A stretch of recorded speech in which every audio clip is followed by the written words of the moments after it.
శరత్ చంద్ర సోఫాలో కూర్చొని కేపీ అన్న మాటలు గుర్తు తెచ్చుకుంటూ ఉంటాడు. మీకు పౌరుషం ఉంటే భూమి ఆస్తిని భూమి పేరు మీద రాసేయండి అన్న కేపీ మాటలు గుర్తు తెచ్చుకొని ఆస్తి ఎలా భూమి పేరు మీద రాయాలా అని ఆలోచిస్తూ ఉండగా మందులో శరత్ చంద్ర జీవోత్సవంలా మారేలా ఒక 2 టాబ్లెట్స్ వేసి ఏమీ తెలియనట్టే శరత్ చంద్ర పక్కకి వచ్చి అపూర్వ కూర్చొని ప్రేమగా మందు గ్లాస్ అందిస్తూ ఇదిగో బావా నీకోసమే తీసుకొచ్చా అని ఆ మందు గ్లాస్ని అందిస్తుంది శరత్ చంద్రకి.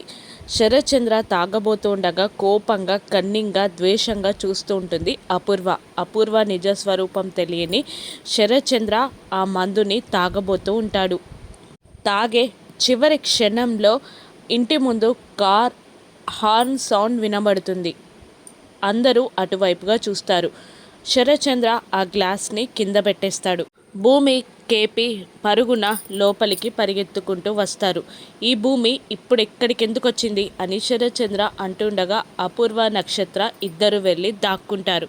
శరత్ చంద్రాని చూసిన భూమి తన కాళ్ళని చేతులని చూస్తూ నీకేం కాలేదు కదా నాన్న అని అంటూ ఉండగా నువ్విక్కడికి ఎందుకు వచ్చావు అని శరత్ చంద్ర కోపంగా అడుగుతూ ఉంటాడు.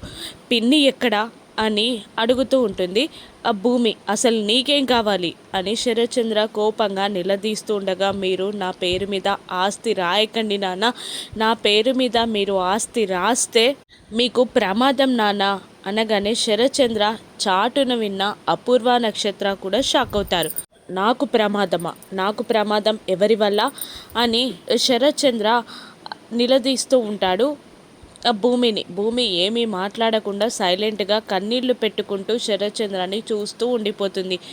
అపూర్వ కుట్ర శరత్ చంద్రకి తెలిసేలా భూమి చేయగలుగుతుందా?